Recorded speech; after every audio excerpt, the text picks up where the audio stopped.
Please rise for invocation by Pastor Melissa France, followed by the Pledge of Allegiance. Good evening, everyone. Let's pray. Almighty God, we have so much to be thankful for. Thank you on behalf of all who are gathered here today. Thank you for your many and abundant blessings. Thank you for life itself, for the measure of health we need to fulfill our callings, for sustenance and for friendship.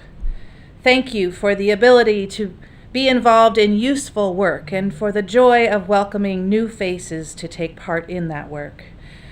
I pray for our mayor, for the various levels of city officials, and for this assembled council.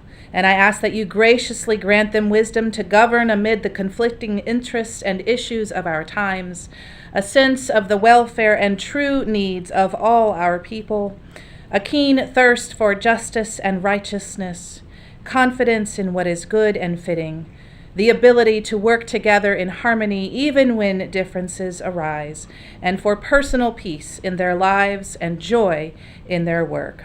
I pray for the agenda set before them tonight. May their actions speak loudly, and may their work benefit those who live and work in and around our beloved city of Port Orange. In your name we pray. Amen. Amen. Thank you, Pastor. I pledge allegiance to the flag of the United States of America and to the republic for which it stands, one nation, under God, indivisible, with liberty and justice for all. And for the first time with this lineup, will the clerk call the roll? Councilman Foley. Here. Councilwoman Atwood. Here. Councilman Bastian. Here. Vice Mayor Stiltner. Here. Mayor Burnett. Here. Everybody's here. We have a quorum. First of all, before we get going on with the swearing-in ceremony, I want to welcome everybody here. This is certainly a terrific outpouring of love for our elected officials, particularly our new one here. I am so proud to be able to serve with these people, and I think that you as a community should be as well. And it is our mission now to celebrate tonight, but then the five of us have to go out and prove it and serve you. So I appreciate everybody here having our back. With that, City Clerk Robin Fenwick, the ceremony for swearing in, you're coordinating? Yes. You have the ball. Councilwoman Atwood would be the first to be sworn in with Judge Sanders. Judge Right in there. Sanders, there he is. The Honorable Judge is here. Perfect.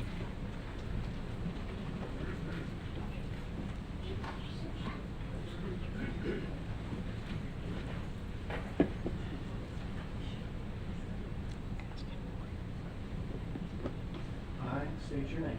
I, Kathleen Atwood, A citizen of the state of Florida and of the United States of America, citizen of the state of Florida and of the United States of America, do hereby solemnly swear or affirm do hereby solemnly swear that I will support, protect, and defend that I will support, protect, and defend the Constitution of the United States and of the state of Florida, the Constitution of the United States and of the state of Florida, that I am duly qualified to hold office that I am duly qualified to hold office under the Constitution of the state under the Constitution of the state and the charter of the city of Port Orange, and the charter of the city of Port Orange, and that I will well and faithfully perform and that I will well and faithfully perform the duties of council member the duties of council member of the city of Port Orange, of the city of Port Orange, on which I am now about to enter.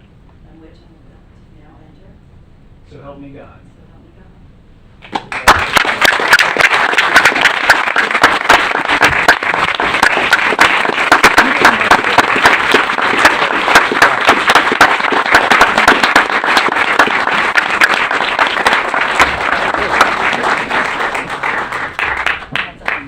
Your Honor, Thank you. afterwards, we're going to take a quick recess after, so just hang out because they're going to want to get pictures with the two of you together. And next, Councilmember Reed Foley and his father Sam Foley will swear him in. Awesome. this is not the first time that Sam gets to swear at him, but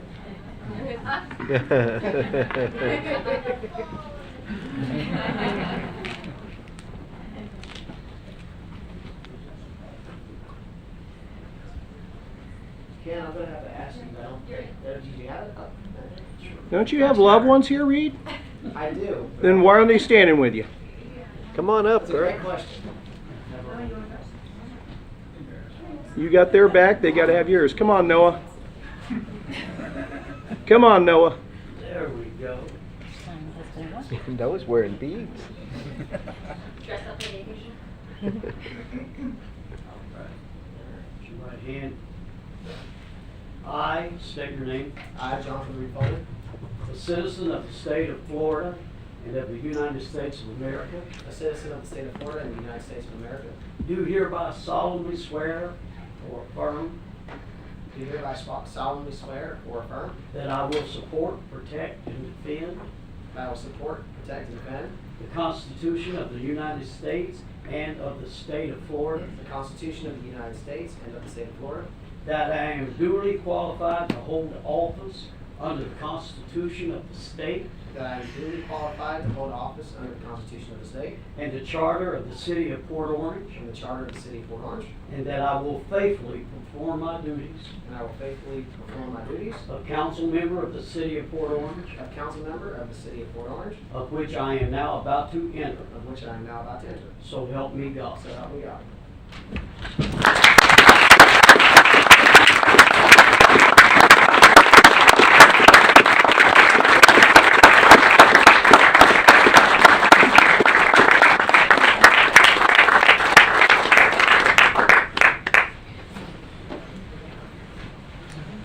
Who do we have next, Robin?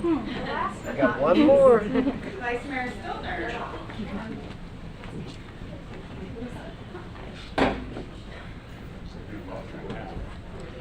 There we go. Oh, perfect. Scott, how come the rest of your family's not standing with you? Just saying. Just saying. Oh, we really don't. All right, I state your name, I, Scott Stiltner, a citizen of the state of Florida and of the United States of America, a citizen of the state of Florida, and the United States of America, do hereby solemnly swear or affirm do hereby solemnly swear or affirm that I will support, protect, and defend that I will support, protect, and defend the Constitution of the United States and of the state of Florida, the Constitution of the United States and of the state of Florida, that I am duly qualified to hold office under the Constitution of the state that I am duly qualified to hold office under the state and the charter of the city of Port Orange, and the charter of the city of Port Orange, and that I will faithfully perform the duties as council member for the city of Port Orange, and that I will faithfully perform the duties of council member of the city of Port Orange, on which I am now about to enter. on which I am now about to enter. So help me God. So help me God.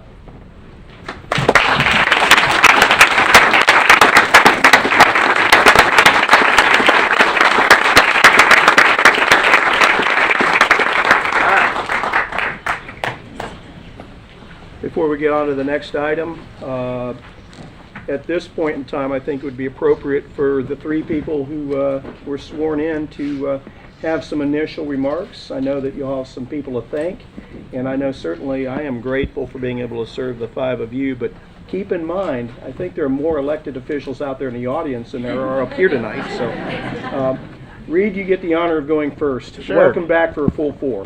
Yes, this is quite an honor. I was up here first as an appointed person, and then winning the special election. Now I actually have a 4-year term, and I'm very excited about that. I appreciate the confidence that everyone had, apparently, as I didn't end up with an opponent this year. But you know, when I was thinking about what I was going to say this evening, it comes back to what I said almost 2 years ago, is that the opportunity to serve our community is one none of us can take for granted. And with a room full of a lot of elected officials, I think it's really something that we all can say ourselves. This is an honor to sit up here to serve the residents, and we have to put their needs and their desires and what's best for the city ahead of anything that, you know, necessarily we think for ourselves. Community is such a interesting thing that Kat ran on, and she had these shirts that talked about, you know, just community, and it was about uniting people and unifying, whether we agreed or we disagreed, but coming to some sort of terms and making decisions, you know, together that benefit everyone. And I'm looking forward to doing that with everyone on this dais, as we've done for the last 2 years, and now with this newest member here, I'm so excited for. And I just am extremely thankful. Like I said, I'm a very blessed man, and to have this, instilled in me, this opportunity, I'm just grateful, and I appreciate all of you being here. It's going to be a great 4 years.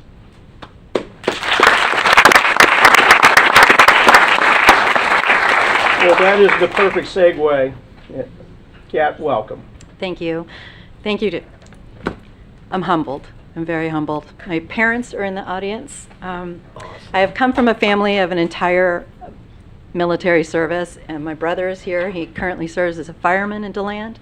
I have another brother here who is the vice mayor of Orange City. Their wives are with them, and of course my parents, but I'd be remiss. Senator Wright, I am so touched that you came tonight. Thank you so much. Mayors Paritsky, Mayor Miller,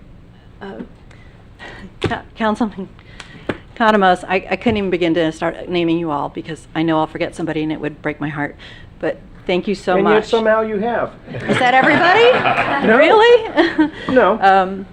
I'm honored to be entrusted with this position. It's after a career in the military, and you get to the point where you're not done serving, and you just got to find the right niche to do it. And I started attending these meetings about 2 years ago, and that was my niche. I was like, I can do this. We'll do this. And we ran, and we did run on community. And it came to me one day when someone asked me if Port Orange was a city or a town, and I said, we're actually a community.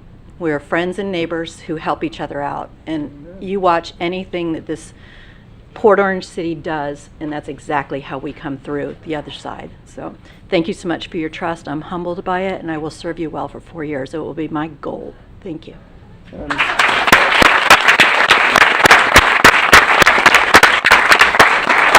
I'm sure Representative Tremont and Council members-elect Johansson and Reinhardt and who else we got? Mel Lindauer, Councilman from the Shores.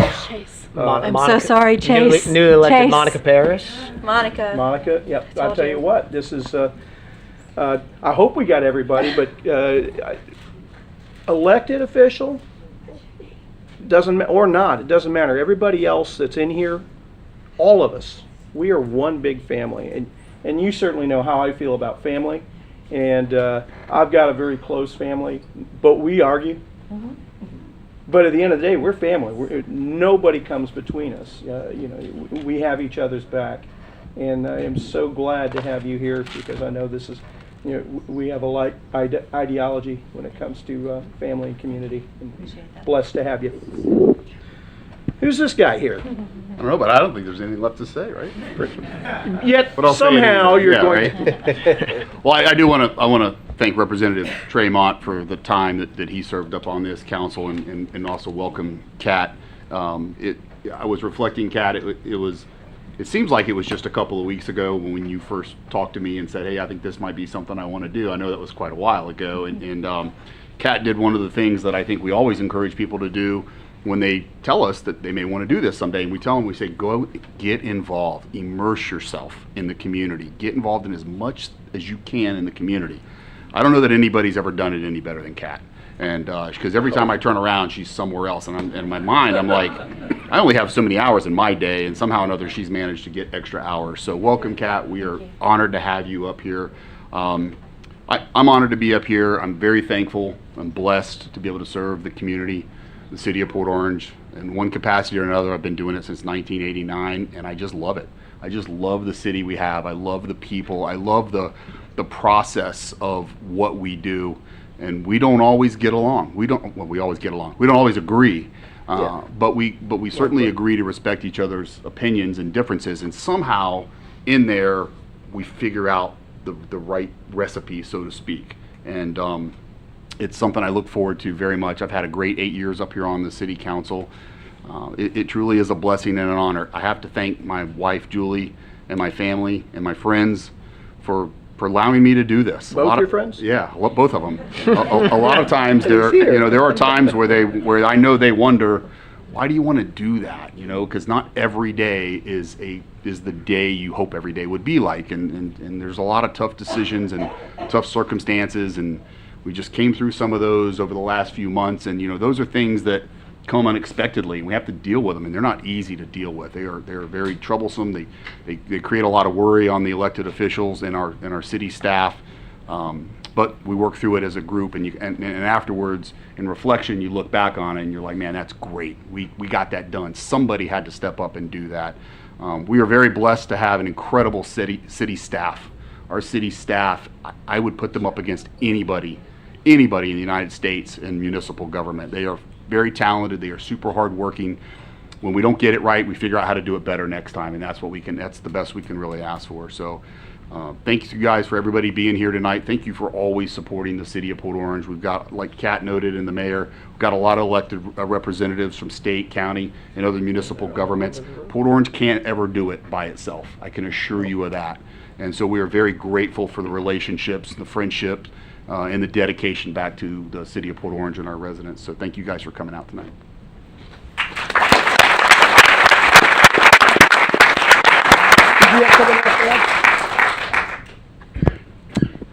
So I wanted to save the best for last, so I was letting everybody else get done. In the back is my husband, Ken Atwood. He has been beside me this entire time, and I'm telling you, I run him ragged, and I don't know how you keep up, but I love you for it, and I couldn't get through this without you, so thank you so much. With the utmost appreciation and respect I have for you, I couldn't love you anymore. Thank you. Ken, just remember, this is on video if you ever need a video. At this point, we're going to take a very brief 5-minute recess so that our sworn-ins have an opportunity to take pictures with their loved ones, and then we will get down to business, and I welcome everybody to hang out, but we are adjourned for all of 5 minutes, and not more, just saying. Set the timer, Mayor. Set the timer for 4 minutes.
Back.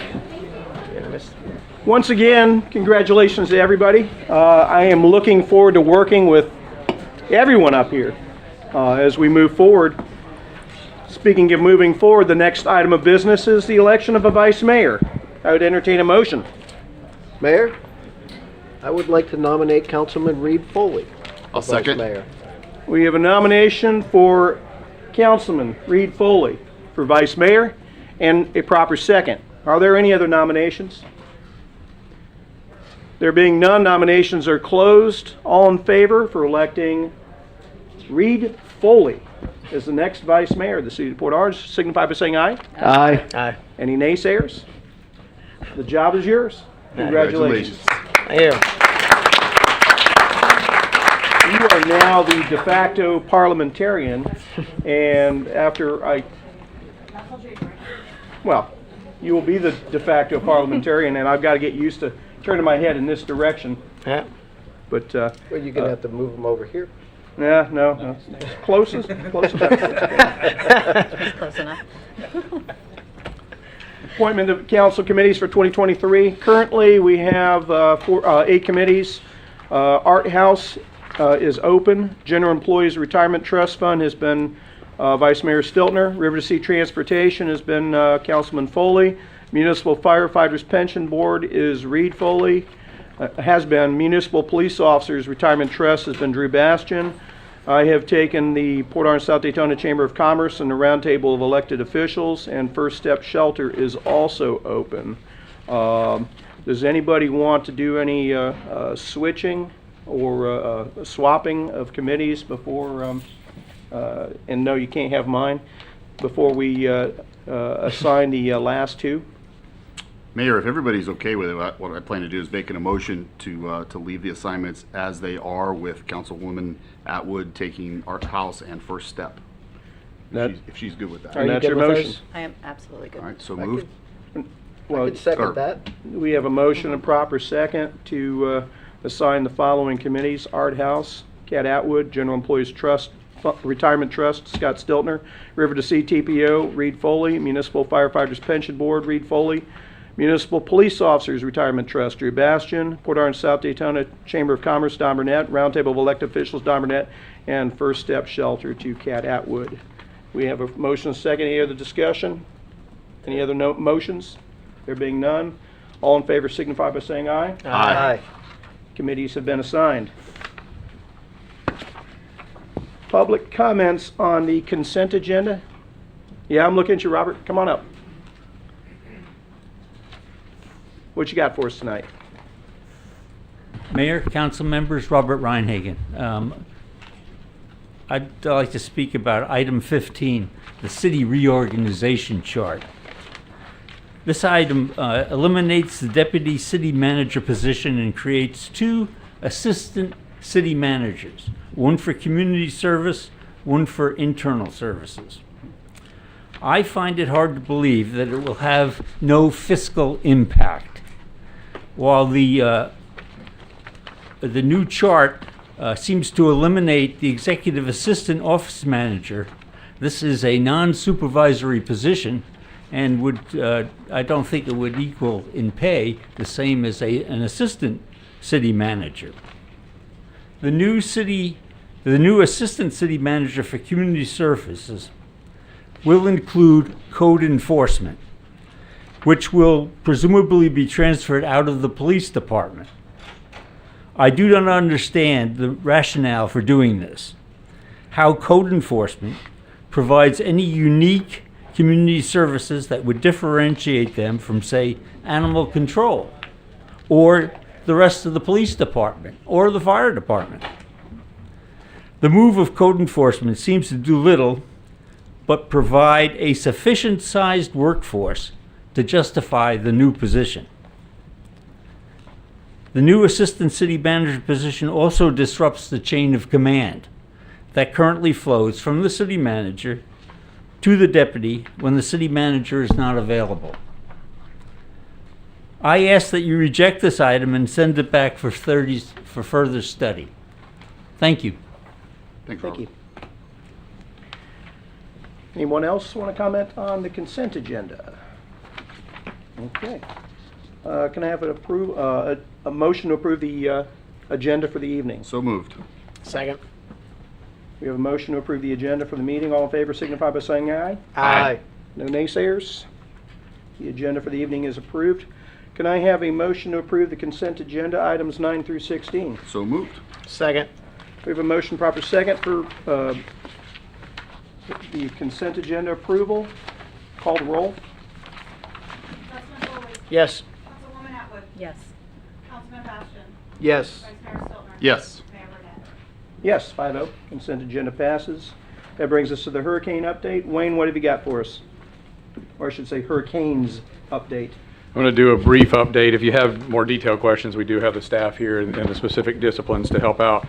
A couple of things. One, begin with debris removal, which is what we typically talk with. We have 8 zones that we set up for debris removal. 6 of the 8 zones were actually complete picking up debris. The 2 zones that have not been completed yet on second pass are zones 5 and 6, which are essentially the areas east of I-95 and just south of Dunlawton. So those are the 2 areas that we're working on. We believe we will be done with debris removal by the end of next week. The zones that are done have been turned back over to Waste Pro for regular pickup at this point. We recognize there may be an occasional pile somewhere that didn't get caught. People are being nice enough to call and let us know if we've missed them, and we've sent people back out there to pick them up. So if there's something that is not being picked up, be sure to let us know so that we can go get it. Once we get that done, the hauler is going to focus on getting all the debris that is being staged at the debris removal sites. So we have 2 locations where debris has been. They're going to be then taking that out to the landfill. Once that's done, they'll restore that site, and then we will be done with the debris removal process. So it's been fairly efficient. It's going to be a little bit, at this schedule, it'll be a little bit shorter than it took us to get through the Matthew debris back in 2017. Okay. Second item, the Cambridge, under Hurricane Nicole, people are aware that the Cambridge seawall failed during that storm. The temporary fix has been put in place. We put this in the weekly report last week. You had pictures of the sandbag wall that went in. There's 2 gas-powered generators that are there now, so that we have the ability, the dam is there, and we have the ability to pump the lake levels down if needed in the temporary period. We're in the process now. We'll have engineers in this month, and we're going to start working on designing the permanent solution. We expect, given the timing, that this will probably be one of the items that gets requested for legislative appropriations in the spring when we're up there. So we'll probably ask for some funding from the state to help build the permanent solution in that area. But at this point, there's a wall in place and pumps in place so that the people in that area are protected as they were before. The accounting process of, and certainly that's a piece of it, but in January, I know it would be preliminary because we're still in working through it, but I'd like some kind of preliminary report on what it's cost for pickup, repair and everything, and what our expectations are for reimbursement. And I know that the wall itself is, we probably don't have a price on that until it's engineered, but just some approximations. I think people should be able to know what we're spending and how much we're spending and what we're spending on. And one of the other updates I have, so item 11 tonight that was on consent is a subrecipient grant with the Florida Department of Emergency Management, and it's a unique Florida thing where the state upfronts the money, and it allows us to expedite getting our money back. So ballpark, we've spent about $7.5 million between debris removal and then repairing damage to public facilities. And if this program works, we would have a chance to get our money back. In typical FEMA, it would be like 3 to 5 years as you would be working on getting your reimbursements. We could get something potentially in a year or so. So it would speed the process of us being reimbursed, and we'll put more details into that in January as you ask, so that there's a little bit of a breakdown on what the expenditures have been to date, but we'll get you more details on that and then what the status is on that grant. So that's something the finance staff has been working with, regular meetings going forward.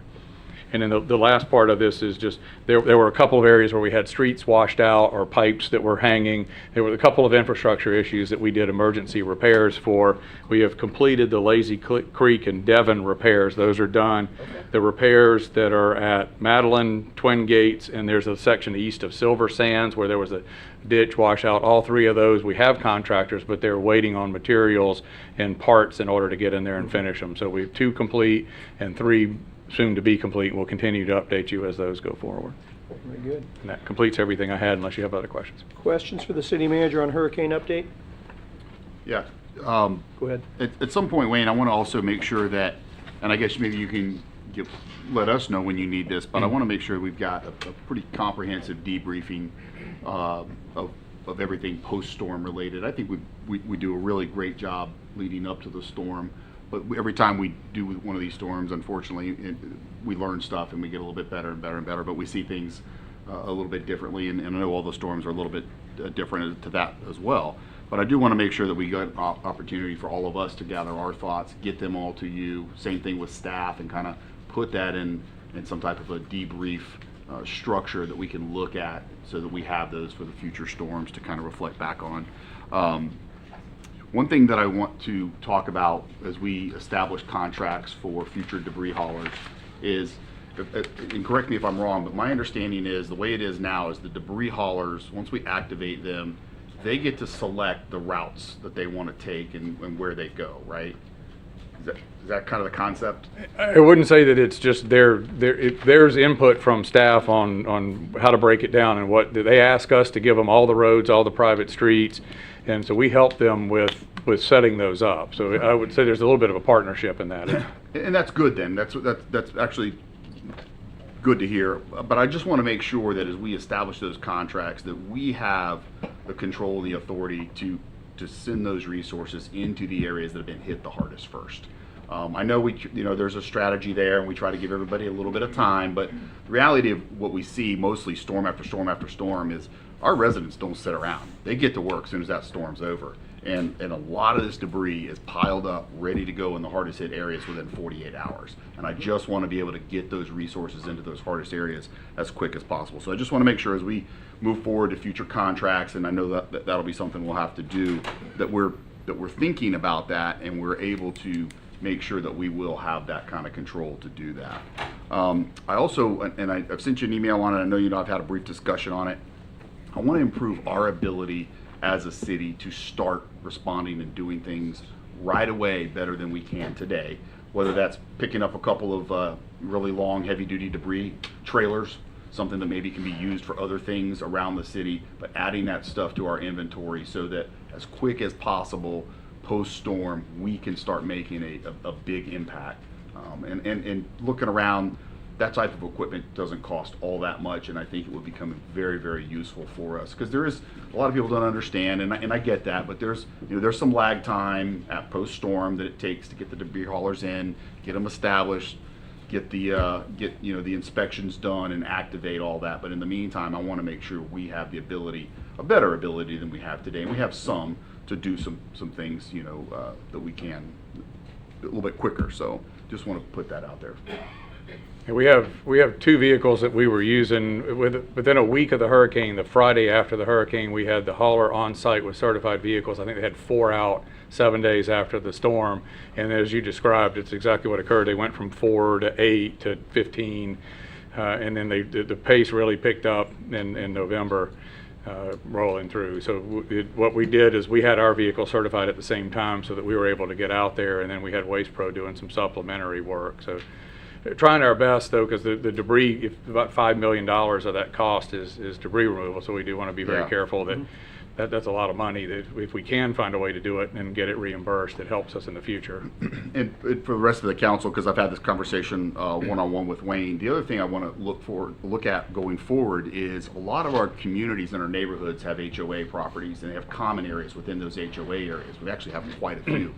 And one of the things I want to look at from a strategy standpoint is, and we would have to be able to announce this post-storm, if some of those HOAs are willing to designate debris drop-off areas for their residents, where you've got a lot of folks who may only have a very small amount of debris, and they're able to put it somewhere, is to have them go to these areas and pile it up there, and we'll get it from that location. It's less stops for the debris haulers, which should make things go a lot quicker. So that'll probably take a little bit of planning, and obviously we'll have to be able to have those conversations with these HOA boards well ahead of storm season.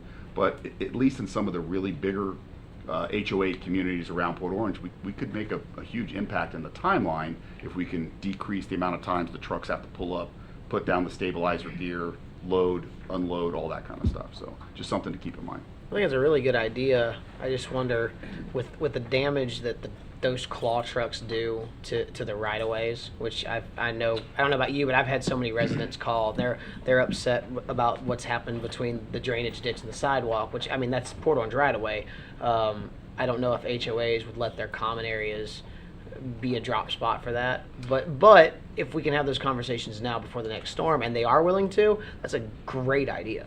Yeah, and I think, you know, I know like my HOA, we've got over 1,200 homes off in the subdivision I live in. We've got a lot of common area places that are basically, it's just ryegrass or bahia grass. Right. And it gets tore up a couple times a year just when they're out there doing regular maintenance and mulching common areas and things like that. So, I mean, these are, to your point, you're absolutely right. There would be some of that, but I think you would have, my hope is that they would rather have that if they can have 200, 300, 400, maybe more or less homes having those areas damaged. Well, think how much quicker we could pick up Yeah, the for city, sure. right? Like you said, it is a time-consuming thing. I know from living in Sleepy Hollow, they bring those trucks through, put the stabilizers down, and it is, you know, Takes time. 10, 15 minutes per house. You know, that's a long time. Yeah. So That's that's a all great I got idea. on It's a that. really good idea, though. I like it. Drew, you got anything? Kat? I do. So when I met with Wayne the other day, and one of the things we talked about was some residents that had reached out to me who, just for lack of education, of how the city operates. I was wondering if we can take advantage and use our POG channel to put some videos together about how the detention ponds actually work. You know, I learned that there's like 400 of them, but only 20 belong to the city actually. Mm-hmm. You know, and that's not the common thought. You know, that why didn't the city drain all the ponds? A lot of them are on private land. So I was just wondering if we can take advantage of that channel and maybe put some static videos up Might that be people a can come look at Terrific anytime. opportunity for our next PIU. There you go. Once Wayne gets that person on board. Thank you. Thank you. Anything else? Thank Reed, you. you got anything else? No, I'm just going to reiterate something Wayne already said, just for anyone watching at home. If there is debris that is out there that has not been picked up, we got an example of that. Pastor Mike down at Harbor Oaks called me today. Yeah. He's had a pile of debris sitting out there from the flood in Ian that has still not been picked up, despite them going by there. Somehow it got missed. If that's happened, please do call the city, you know, call the city manager's office, whatever it may be. Find call a way. Reed. Call me. Yeah, I'll get it in the right department. It doesn't matter.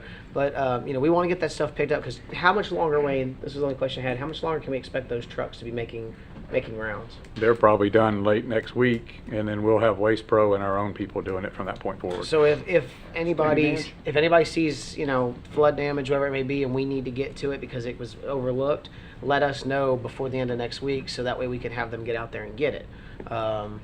We want to make sure we do that before they leave town.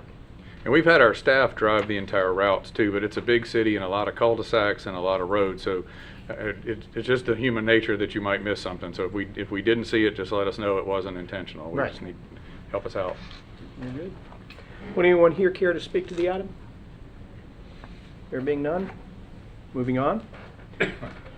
Board appointments, interviews, and reports. Item 17, Golf Advisory Board report. Mr. Green. Good evening, Lance Green, Golf Advisory. I missed the last meeting. It was right in the midst of the storm, right after the storm, and I was falling asleep back there waiting for my turn. So I had to go home. Yeah, that hurricane report was a little longer than It this one. was quite the one. It was so. a lengthy one. But anyway, I'll make this short and sweet. We met again tonight as a golf board, and happy to report that the golf course is actually in really good shape. After both storms, our Darren and his staff out there just did an unbelievable job to do what it took to get the course safe, get the course open, and protect the city's asset out there. And we had to pump a little bit of water off one of the ponds, but other than that, the grass is green and everything is good. So in that respect, you know, we've lost a little bit of revenue with the hurricanes and those things, but I still think that financially the numbers for the golf course really look good. A couple of things we talked about, and just moving to the future when it comes to the storm damage. Like I said, we got most of the debris out. We had to get it out to the road so they could pick it up. But the big ticket item is we have a tree down by the number 4 bridge that is actually blocking the ditch, and that ditch is a major drainage ditch for all of that area out there. So it's on the list of things to be done. It's not necessarily a priority right now, but as we move forward, you know, it can't stay there for a long time. We get another rain event or whatever, that the root of that tree is actually blocking the ditch as it goes under Airport Road. So it's kind of a critical little deal. Susan's working on it with some folks, and potentially to even get a crane out there and lift it up from Airport Road to get it out of that ditch.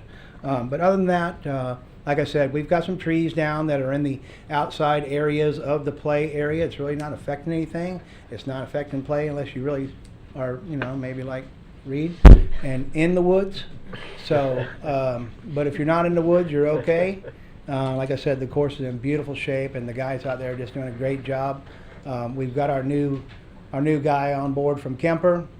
He's getting his feet wet. He's been about a month, and he's learning a few of the people Getting out his there. feet wet after pun 2 intended. hurricanes, no Yeah. pun intended there. He didn't bring it with him, so he's from Texas. So.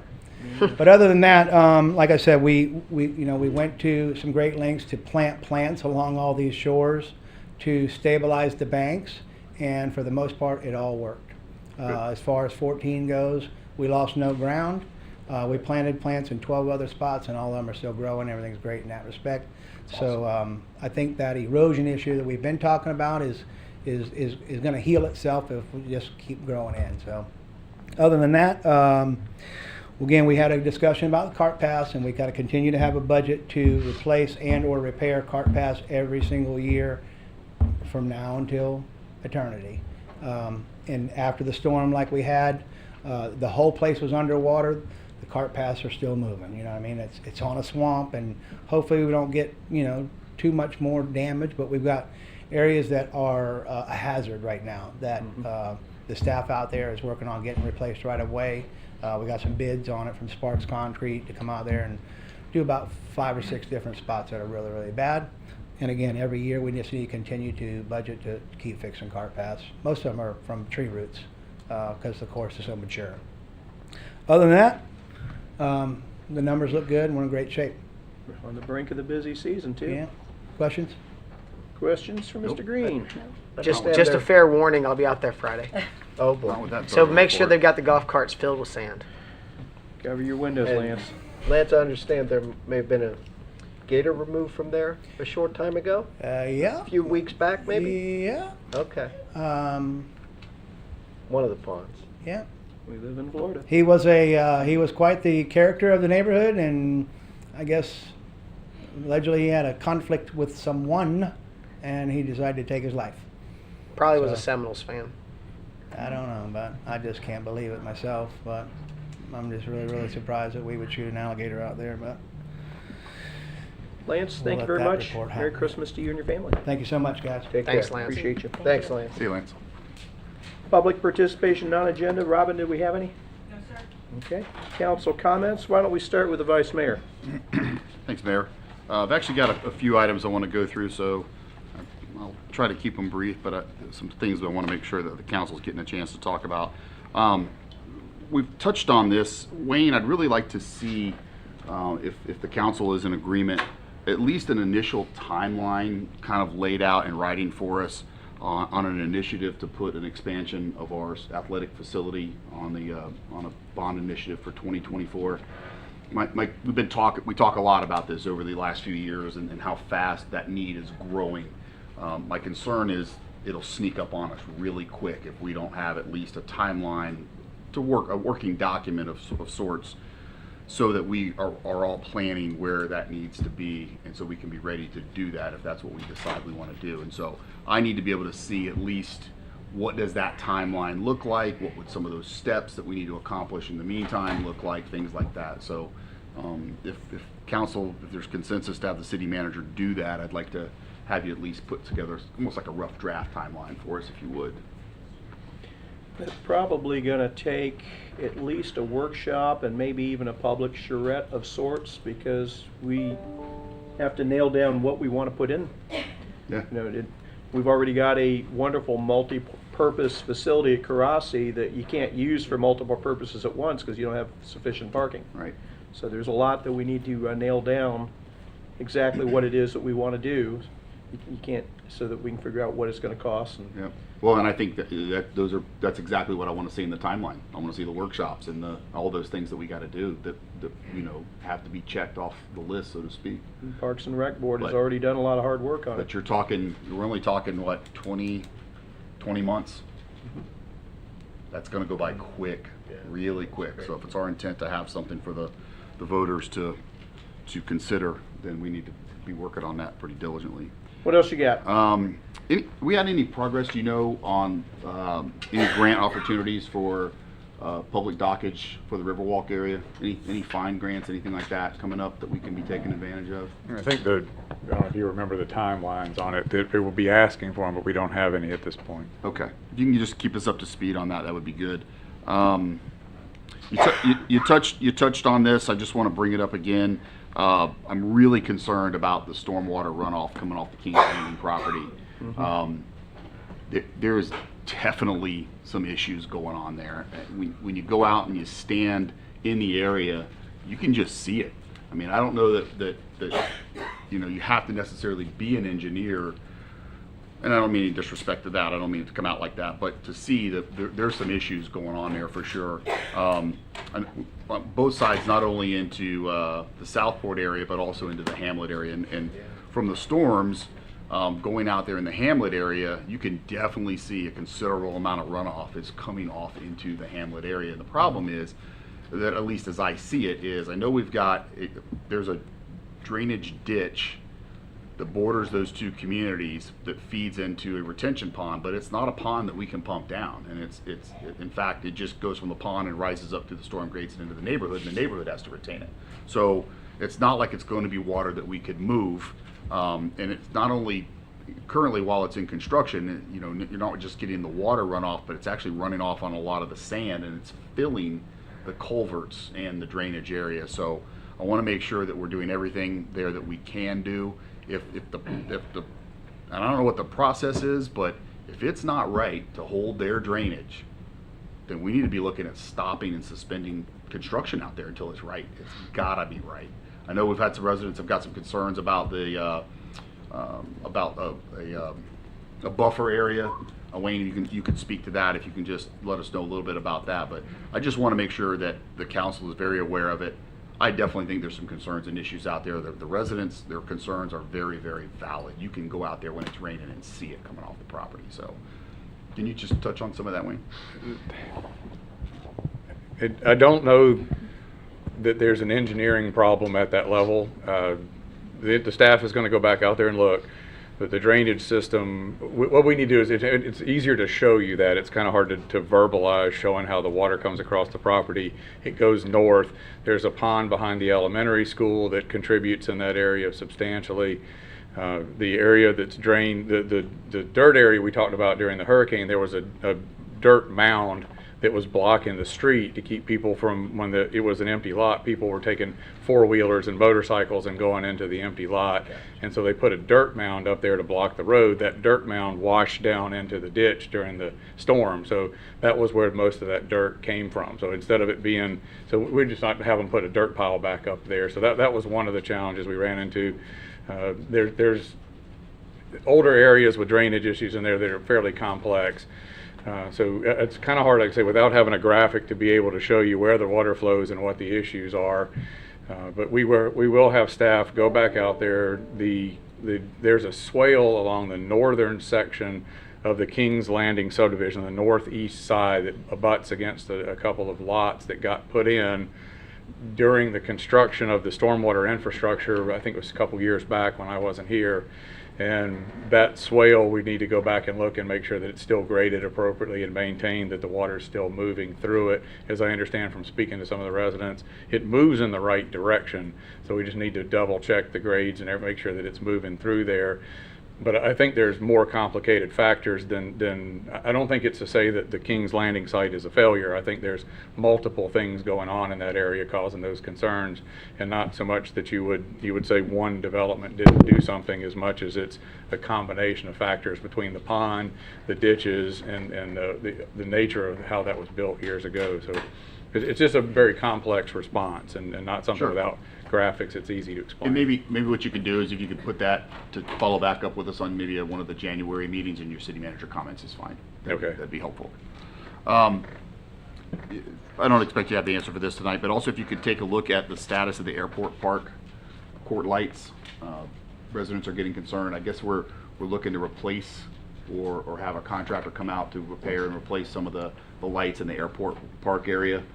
So after dark, it's getting pretty tough to use that during the normal hours. And normally the courts and stuff are lit up at night for a little while in the evening hours. If you could look into that and get back to us on that, that'd be Okay, good. it's a supply chain delay challenge, but I'll get you a timeline. Okay, great, thank you.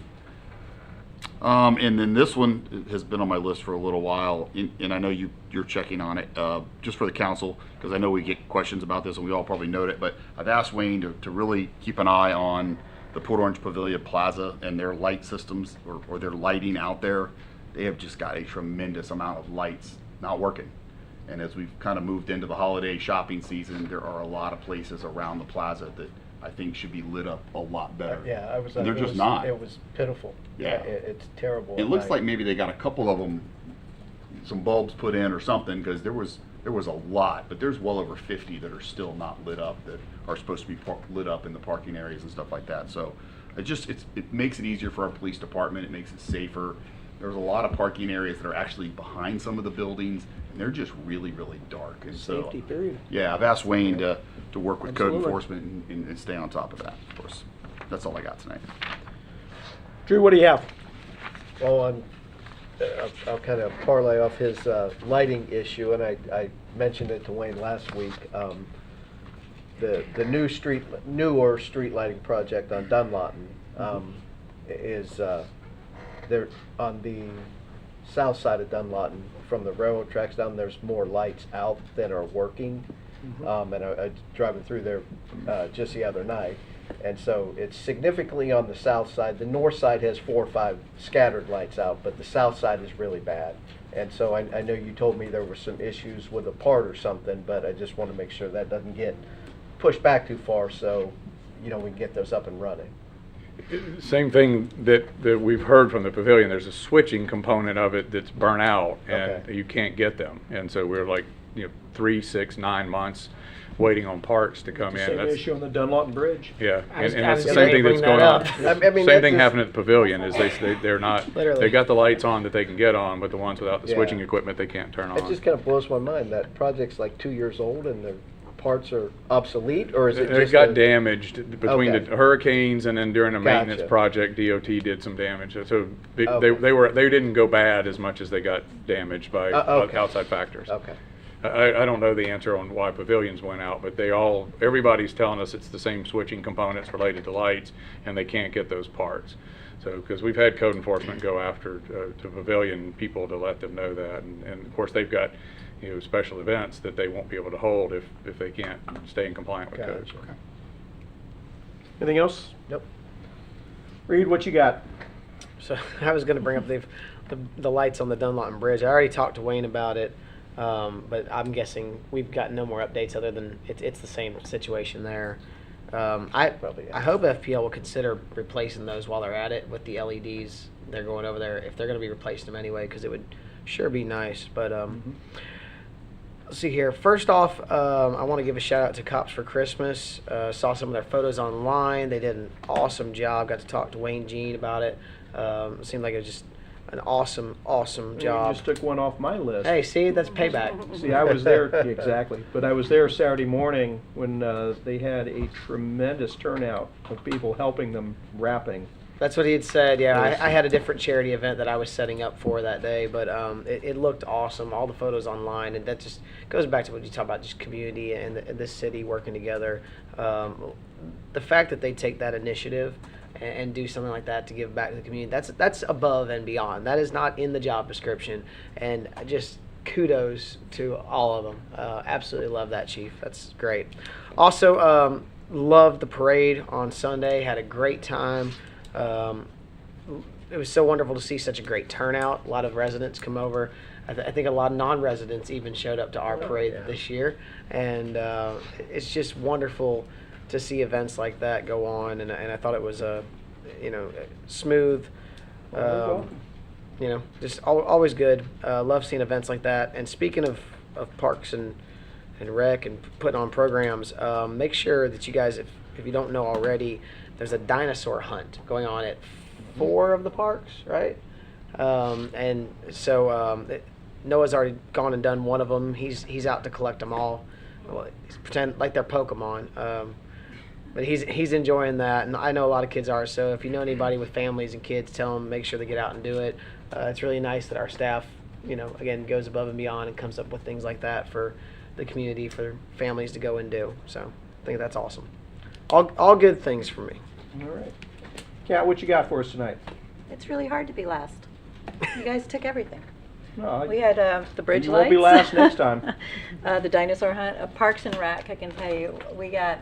I got several calls just this week of all the things that are on the calendar and things that have already been done, and it's really impressive. But it's heartwarming to receive calls like that and just say that how much our city is doing, and that people are coming from other cities to participate in our events, and that's humbling. It's very proud. So thank you very much, Parks and Rec, for that.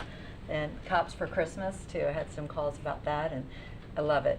I just love what you're doing, and that everybody is so involved in it, and everybody wants to be involved in it. So thank you for that too. Thank you. All right. While we're talking about Christmas, Wayne, I know that it's not just Parks and Rec that does it. There are multiple departments that are involved in doing the tree lighting and the Christmas parade, but the tree lighting event Saturday night was simply epic. It was fantastic to show up and see so many people just enjoy themselves and have a good time. And at one point I looked around the amphitheater, it was full, and I think everybody had a candle lit at one point. It was just it was a picture and a half, but I wanted to extend my gratitude to staff in all the departments that were involved in that. And the parade on Sunday, I couldn't throw out candy fast enough. It's like you couldn't drive slow enough for me and my wife to hit as many people as we did.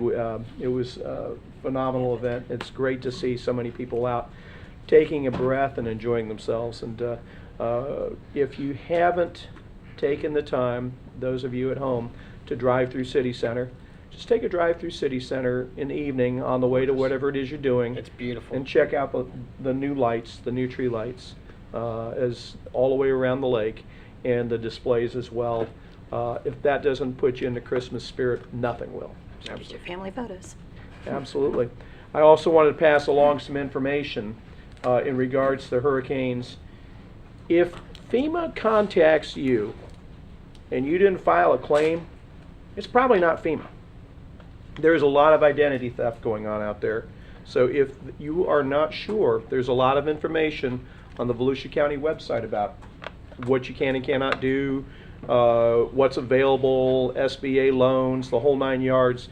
The county has kind of been a clearinghouse for all that information, so you can visit it. But if you think that you have been a victim of identity theft and you're not sure, reach out to us. We'll help you. And as best we can, of course. But more than that, just want to caution everybody. It is a season of giving, and it is also the season of taking for some of the people out there that are a little nefarious. So I wanted to put that out there as well. Wayne, I just also wanted to thank you on item 15, the hard work on the administrative code change, because you actually reduced a position in that, and taking a look at what you have and how to make that work, and using the people you have. That's just wanted to thank you for you and your staff's hard work on that, and looking forward to the beginning of the new year. With that, the public hearing portion of the meeting is now open. Second reading of ordinance number 2022-28 is item 19. Here, that's not it. There you go. Ordinance number 2022-28 is an ordinance of the City of Port Orange, Volusia County, Florida, approving the Ninth Amendment of the Master Development Agreement for Crystal Lake Planned Unit Development, providing for the repeal of conflicting ordinances, providing for severability, and providing for an effective date. Move to approve ordinance number 2022-28. Second. We have a motion and proper second. The item is open on the floor for discussion. Second reading. Council, any comments or questions? There being none, would anyone here care to speak to the item? There being none, back to us. Council, final comments? Call the roll. Councilman Foley? Yes. Councilwoman Atwood? Yes. Councilman Bastian? Yes. Vice Mayor Stelter? Yes. Mayor Burnett? Yes. 5-0. Item 20 is second reading of ordinance number 2022-29. Ordinance number 2022-29 is an ordinance of the City of Port Orange, Volusia County, Florida, authorizing and consenting to the assignment of the non-exclusive gas franchise to Peoples Gas Systems, Incorporated, providing for repeal of conflicting ordinances, providing for severability, and providing for an effective date. Move to approve ordinance number 2022-29. Second? We have a motion and a proper second. The item is open on the floor for discussion. Any comments or questions? Council, second reading. No, none for me. Good. There being none, would anyone here care to speak to the item? There being none, back to us. Council, final comments or questions? There being none, call the roll. Councilman Foley? Yes. Councilwoman Atwood? Yes. Councilman Bastian? Yes. Vice Mayor Stelter? Yes. Mayor Burnett? Yes, 5-0. We have a first reading. Item 21 is first reading of ordinance number 2022-30. Ordinance 2022-30 is an ordinance of the City of Port Orange, Volusia County, Florida, amending the comprehensive plan capital improvement element, providing for the fiscal year 2023 to 2028 5-year schedule of capital improvements and supporting data, providing for repeal of conflicting ordinances, resolutions, providing for severability, and providing for an effective date. Move to approve ordinance number 2022-30. Can I get Second. it? No, I Dash was going to 32. say, here's that second. There it is. We have a motion, proper second. The item is open on the floor for discussion. Wayne, do we have presenting on this one? LP Curious Planning. So we come before you every year in December with the state mandated comprehensive plan amendment. It's basically taking your concurrency related capital improvements program items and putting them, copying and pasting what's already improved by council into the capital improvements element. And again, it's just those items that are concurrency related and just construction dollars. And you're basically just striking through the previous year and adding the new fiscal year items. So, and it's just part of our standard cycle. You know, it's kind of the end of the cycle, and then we're going to be starting up again next year with the budget, which is informed by the capital concurrency management report and everything, and just continuing this cycle of budgeting and capital improvements. Take the budget, apply it to the CIE. Yeah, Take the so budget. if you have any questions, I'm here to answer them. Council, questions or concerns? I do not. There being none, would anyone here care to speak to this item? There being none, back to council. Final comments or questions? That was one very long report, Penny. Thank you very much. Call the roll. Councilman Foley? Yes. Councilwoman Atwood? Yes. Councilman Bastian? Yes. Vice Mayor Stelter? Yes. Mayor Burnett? Yes, 5-0. That brings us to item 22. First reading of ordinance number 2022-32. An ordinance of the City of Port Orange, Volusia County, Florida, amending the Land Development Code, Chapter 20, relating to Ridgewood Quarter targeted businesses, relating to additional development incentives, providing for repeal of conflicting ordinances, providing for severability, and providing for an effective date. Move to approve ordinance number 2022-32. Second. We have a motion, proper second, and the item is open and on the floor for discussion. Wayne, do we have here again? LP Cruise Planning. So we've been before you with this item a couple times over the past few years. Starting towards the end of 2017, it was initially adopted as a pilot program to help mom and pop businesses get established on the Ridgewood corridor without having all that upfront cost of hiring an engineer, doing a site plan, putting in all these improvements, not even knowing if they're going to be successful or not, right? There's just this huge cost up front just to get your foot in the door. And because the market doesn't really work on Ridgewood the way it does at in other parts of the city. So we came up with this pilot program, and then it was extended for another 2 years in 2020, and it's currently scheduled to end at the end of January. And the staff was looking at putting together another extension. We realized we probably need to just make this a permanent program down there because we don't see the regulatory environment changing or the market changing down there. And from all the businesses that we've talked to, they wouldn't, that were able to utilize this, they have stated that they wouldn't have been able to start their business was it not for this program. So that's why we're here before you today to make this a permanent program for the Ridgewood Corridor. Council comments or questions? What you got, Scott? Just say that, if you drive around the state of Florida, especially on the east coast of the state where the US 1 highway runs the length of the state, you will see that there are communities that have completely abandoned those older corridors. Yeah. And then you will see other communities where they are returning, they are vibrant, they're doing well. They're just great areas of the community. And so this is something, albeit there takes a lot of things, but this is one of those things that it helps. And Port Orange has got a long history, and there's a lot of old buildings and old areas down on the east side of the city, but they're awesome. And we're starting to see a whole trend down there now of people wanting to be down there more and reinvest in that area. And so I definitely support stuff like this. I mean, whatever we can do to continue reinvesting in the older parts of our city is critically important. And so I appreciate staff's attentiveness to this and thinking along the same lines of us as the elected body, that's what we want to see down there. That area is important to us. And you're right. I know a lot of times people come to us in the city of Port Orange with this business idea and they want to be on Dunlawton or they want to be west of Nova Road, or what we hear that all the time. But man, that is an area to invest in down there for sure. So I appreciate staff staying on top of that. Drew, you got anything? Not too much. I really think this one makes sense because there's still a long way to go down there. There's plenty of parcels that can be redeveloped or, rebranded or whatever you want to call it. And so, when you see success like this, it really makes it a no-brainer to keep it going and just keep, going to that area and making people aware of opportunities down there that perhaps they wouldn't qualify for incentive somewhere else or wouldn't be able to build. So, yeah, this one is good stuff right here. Kat, you got anything? I love it. I think that making this permanent, it shows so much faith that we have and that citizens have in you, in your department, in our city, to say they're lending me a hand. They want to see me succeed. And that's just back to the community, to say we're all in this together. So I appreciate it, and I absolutely would go permanent. Reed? It's not often that municipalities can find ways that they can incentivize local business. It's very unique for us to have something like this, and I think it's great that we've got it and don't want to see it go anywhere. My only comment on this is bring us more ideas like this for that area.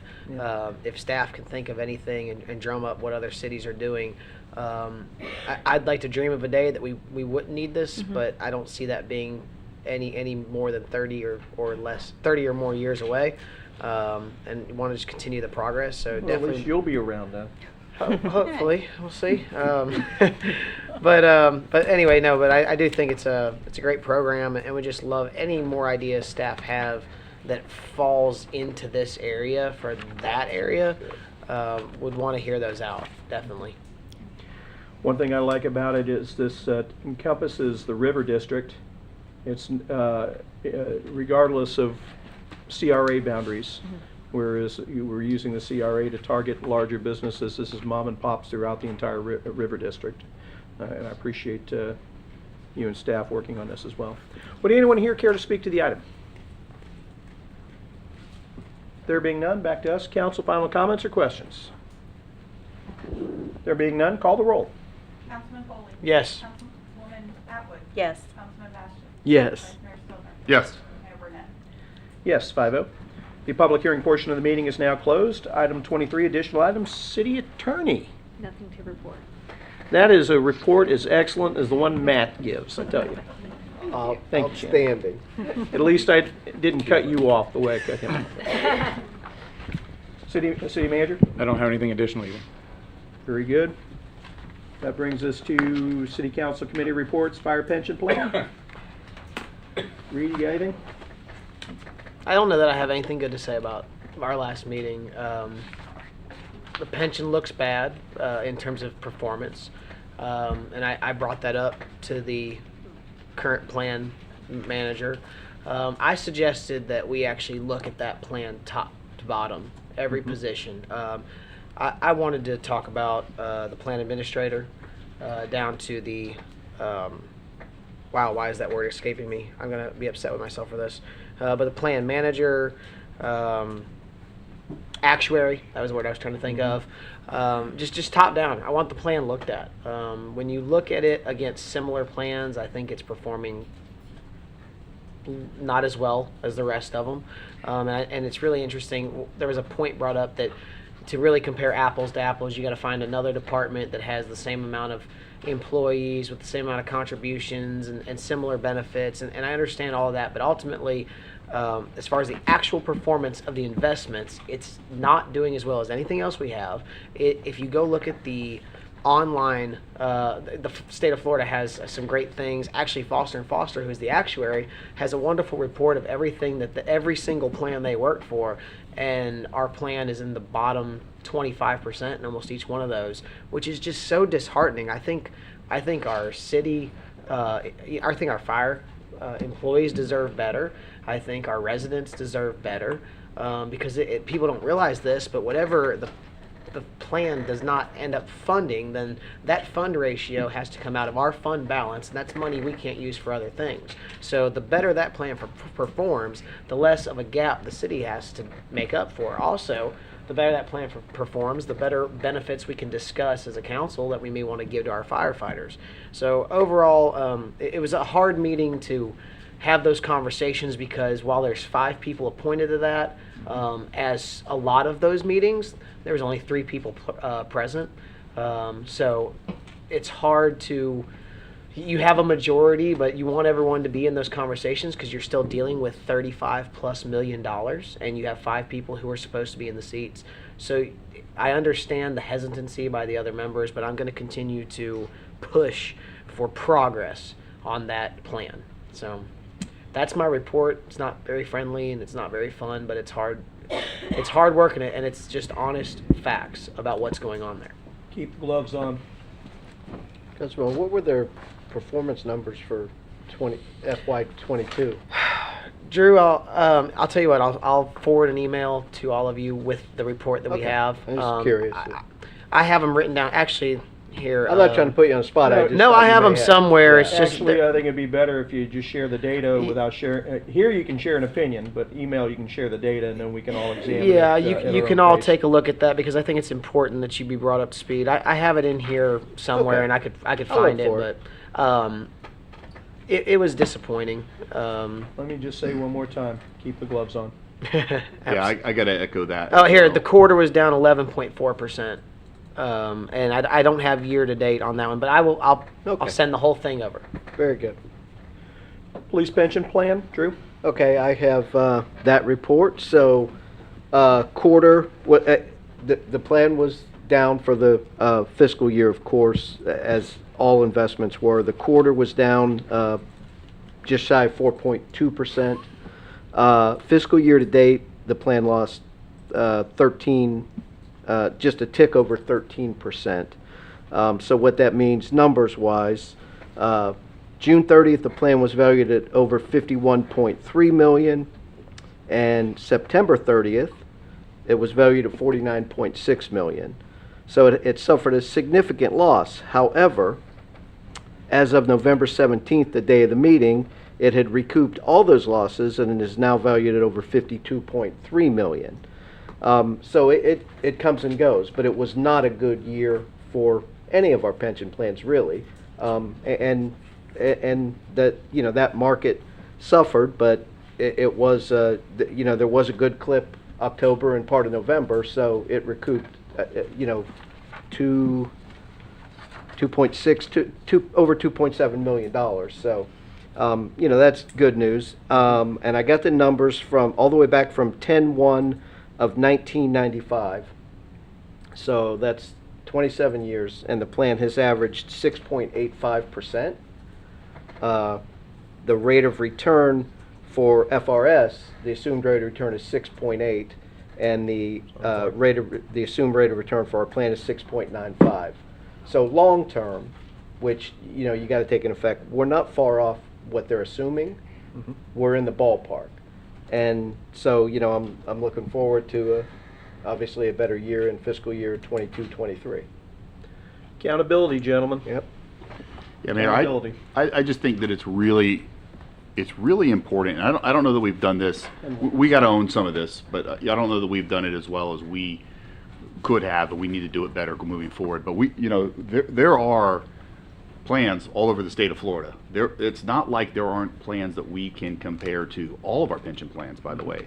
And so some of the actuaries put that work out annually, and I've asked the city manager and the finance director to please keep a very watchful eye. We have to know when plans are underperforming, and the boards, it is their responsibility. If the plan is underperforming compared to the hundreds that are out there, they have to make changes.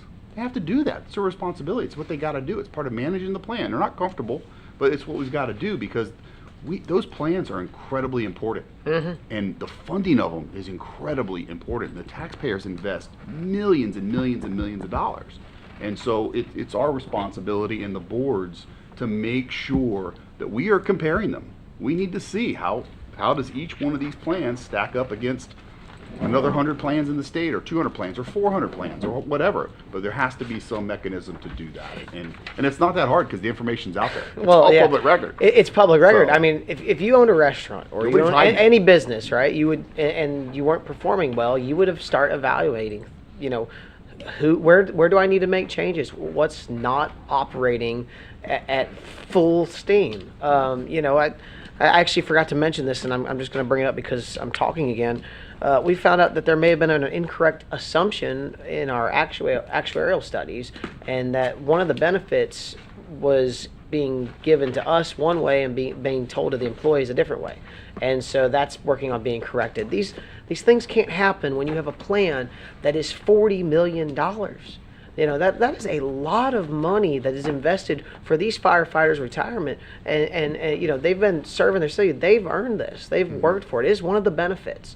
It's our job as both as council and as members of these boards to work to do the best we can to make sure these are taken care of, and for our taxpayers. I mean, it's a big deal. It's one of the bigger responsibilities, I think, that can easily be overlooked and shouldn't be. We spend $15 million a year on public safety for police. We spend $10 million a year on fire. Of those $25 million, about 3/4 of that is in salaries. Well, you think you're spending $25 million in salaries. Actually, when you have to put in 85% match for pensions because of poor plan performance, and that's actually improved. When I came on council, it was well over 100. So it's scary, and progress can be painstakingly slow, but it doesn't happen unless there's accountability. So keep it up. Keep it up. Any other business come before us this evening?